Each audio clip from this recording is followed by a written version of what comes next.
Kasunod sa Mindanao, may mga naospital na naman dahil sa candy dito naman sa Quezon City.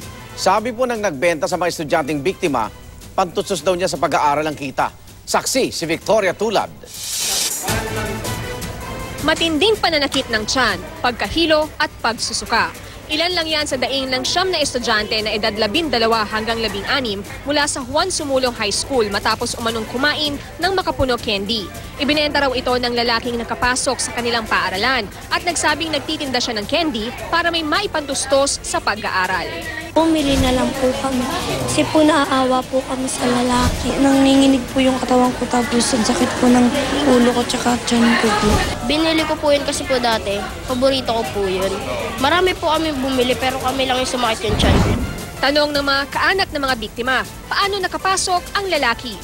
Dapat doon sa mga guard sa school, dapat hindi po siya nagpapasok ng mga outsider. Para maiwasan din po yung ito pong nangyari sa mga pamaking ko at po sa mga classmate niya. 6 na estudyante ang nakakonfine ngayon sa Pediatrics Intensive Care Unit, habang 3 ang nasa Pediatrics Ward. May iba yung bumabagal yung tibok ng puso. As of now, we cannot totally rule out pa the possible cause of the poisoning from makapuno candy. It all came from the makapuno candy. Lahat sila, yung all 9 cases that we saw, is all of them had an intake of the makapuno candy.